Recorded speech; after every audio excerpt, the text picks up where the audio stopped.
ये ट्यूबवेल है जो हमारे कार्यकाल में बना था।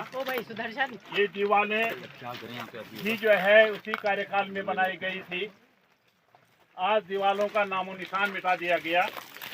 यही नहीं, अगर आप इधर देखेंगे उसकी फाउंडेशन अभी तक जिंदा है, लेकिन जब उसके नीचे की मिट्टी को स्कोर कर दिया गया तो ये स्थिति पैदा हो गई जैसे यहाँ पर है। तो स्वाभाविक रूप से जितना प्रोजेक्ट अभी भी बाकी है ये भी ध्वस्त होने वाला है। और जो पैसा इस मेडिकल कॉलेज में इस ट्यूबवेल में लगा है वो सब का सब खत्म हो गया। और इसके लिए आखिर दोषी कौन है? नमस्कार दोस्तों, एक बार फिर से स्वागत है हमारा आप लोगों का कण्व नगरी लाइव में। और आज मेडिकल कॉलेज की मांग को लेकर आप देख सकते हैं पूर्व विधायक सुरेंद्र सिंह नेगी जी के नेतृत्व में यहाँ पर एक प्रदर्शन चल रहा है। क्या कुछ उनकी मांग, अगर मेडिकल कॉलेज की बात की जाए तो पूर्व विधायक हरक सिंह रावत जी ने यहाँ पर शिलान्यास किया था कलाल घाटी क्षेत्र में, और उसके बाद से ये मामला यहाँ पर इसी प्रकार से अटका हुआ है। समस्याएं कोटद्वार में आप जानते हैं कि किस प्रकार से पूरी समस्याओं से कोटद्वार घिरा हुआ है। पूर्व विधायक सुरेंद्र सिंह नेगी जी के नेतृत्व में आज मेडिकल कॉलेज की मांग को लेकर प्रदर्शन यहाँ पर किया जा रहा है। आइए जानते हैं। नमस्कार सर, जिस प्रकार से कोटद्वार समस्याओं से घिरा हुआ है और आज एक मांग को लेकर आप लोग यहाँ पर आए हैं, पूरा मैं देख रहा हूँ कि कलाल घाटी चौराहे से ये पूरा जत्था आपके साथ चल रहा है। क्या कुछ मांग है सर, क्या कहते हैं? देखिए, वर्ष 2016 में हमारी सरकार और मेरे द्वारा यहाँ पर एक मेडिकल कॉलेज की शुरुआत की गई, जिसका विधिवत जो है हरीश राव जी ने जो है शिलान्यास किया मेरी अध्यक्षता में, और काम प्रारंभ हो गया। ये दीवारें काफ़ी हैं। यहाँ पर एक जो है ट्यूबवेल यहाँ पर हम लोगों ने उपलब्ध कराया था। आज 6 साल के बाद लगभग मैं आया हूँ एक उस मेडिकल कॉलेज को ढूंढने की जिसकी हम लोगों ने शुरुआत कर दी थी। और यहाँ पर आकर मुझे जो दिखाई दे रहा है और आपको भी दिखाई देगा, ये सामने जो गड्ढे ही गड्ढे हैं, जो 192 बीघा जमीन जो हमने उपलब्ध कराई थी। और यही नहीं, यहाँ पर जो डॉक्टर्स की भारी कमी है वो भी दूर हो सके, इसके साथ ही लगभग हजारों हजार लोगों को रोजगार मिलता, वो आज बंद हो गया। और यहाँ पर खनन की स्थिति यह है कि अगर मैं नीचे जाना चाहूँगा, कोई रास्ता मिल जाएगा तो आप देखेंगे कि मेरी और आपकी हाइट से भी ज़्यादा इसको खोद कर जो है एक ऐसी स्थिति पैदा हो गई कि जिसको देखते ही बनता है। सर, अगर बात की जाए तो ये भी कहा जाता है कि एक जिले में 2 मेडिकल कॉलेज नहीं हो सकते, श्रीनगर में ऑलरेडी है, तो इस पर कैसे सर? थोड़ा ये दुर्भाग्य है जब चुने हुए जनप्रति झूठ बोलना प्रारंभ कर देते हैं, जनता को बरगलाना शुरू कर देते हैं, लोगों को भरमाने की कोशिश करते हैं, जनता को भ्रमित करने का प्रयास करते हैं। ये झूठ बोलने की एक पराकाष्ठा है और इस पराकाष्ठा को ही सिद्ध करने के लिए मैं आज यहाँ पर आया हूँ। भारत सरकार के स्वास्थ्य मंत्री मनसुख जी, उन्होंने बहुत स्पष्ट रूप से कहा था कि ऐसा कोई प्रतिबंध नहीं है कि जो है एक जिले में एक ही कॉलेज बनेगा मेडिकल कॉलेज। इसमें एक से भी अधिक और अधिक से अधिक मेडिकल कॉलेज बन सकते हैं, ये उन्होंने बात तौर पर कहा। मैं एक और उदाहरण देना चाहता हूं कि हमारा जनपद देहरादून है, जिसमें एम्स जो है देहरादून के अंतर्गत आता है। एम्स हॉस्पिटल है, सरकारी है, केंद्र का है। दून हॉस्पिटल सरकारी है, राज्य सरकार का है। तो यहाँ 2 जो है हॉस्पिटल जो है आपके मेडिकल कॉलेजेस हो सकते हैं, लेकिन पौड़ी में नहीं हो सकते। ऐसी क्या नाराजगी है वर्तमान विधायक जी को कि जो है इस प्रकार के स्टेटमेंट देकर लोगों को भ्रमजाल फैलाने का प्रयास किया जा रहा है।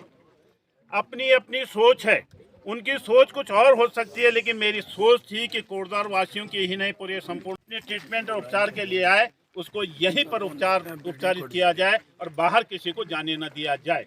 यही नहीं, हमने ये भी कोशिश की थी कि यहाँ पर जो हजारों हजार की संख्या में लोग लगते वो यहीं के लोग होते और लग गए होते। लेकिन दुर्भाग्य है कि इस प्रकार का दुष्प्रचार किया जा रहा है कि जो है कि ये जो है नहीं हो सकते। लेकिन अब तो मनसुख जी ने कह दिया, वो आपके ऊपर हैं, बहुत ऊपर हैं। भारत सरकार जो गाइडलाइंस बनाती है वो उसको बनाने वाले हैं।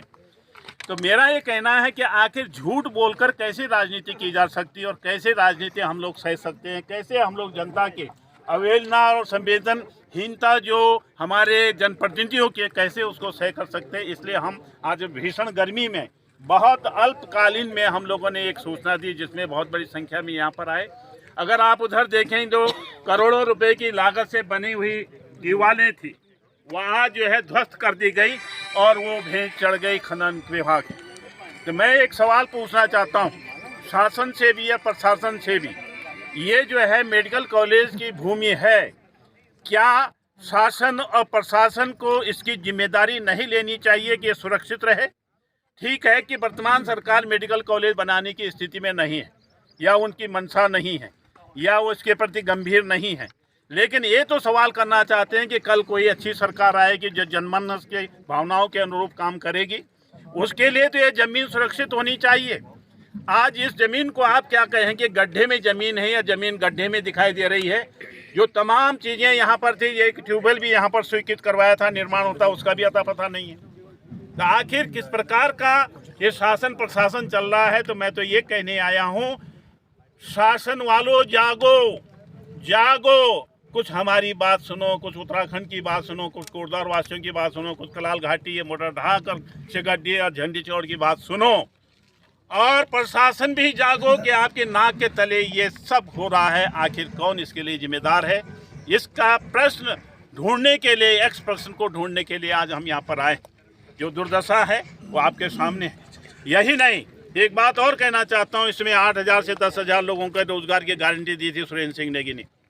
और जो यहाँ पर कर्णाश्रम पर्यटक स्थल या भव्य पर्यटक स्थल के लिए 22 करोड़ रुपए की पहली किस्त दी थी, उसमें भी 7-8 हज़ार लोगों को रोजगार की गारंटी थी। आज वहाँ भी यही स्थिति बनी हुई है। तो ये रोजगार देना नहीं चाहते हैं। उत्तराखंड के साथ ऐसा क्या इनका है कि आज जो है उसका हिसाब जो है इस ढंग से दिया जा रहा है, जवाब दिया जा रहा है कि लोग परेशान रहे, लेकिन कुछ उनको साथ नहीं दिया जा रहा है। आज कोटद्वार के अंदर जो है सीसी मार्ग का उद्घाटन किया जा रहा है।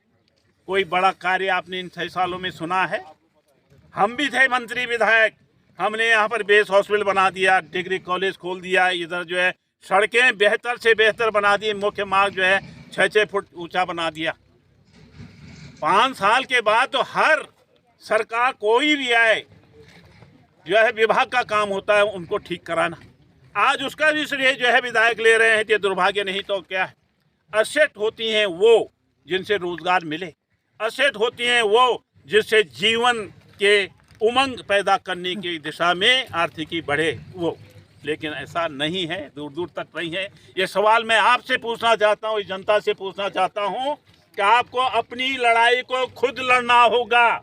और मैं आज आप सब लोगों के सम्मुख ये संकल्प लेता हूँ कि मैं जब तक मेडिकल कॉलेज नहीं बनेगा, यहाँ की खुशहाली को नहीं बहाल किया जाएगा, तब तक मेरी ये लड़ाई और संघर्ष जारी रहेगा जनता के साथ मिलकर।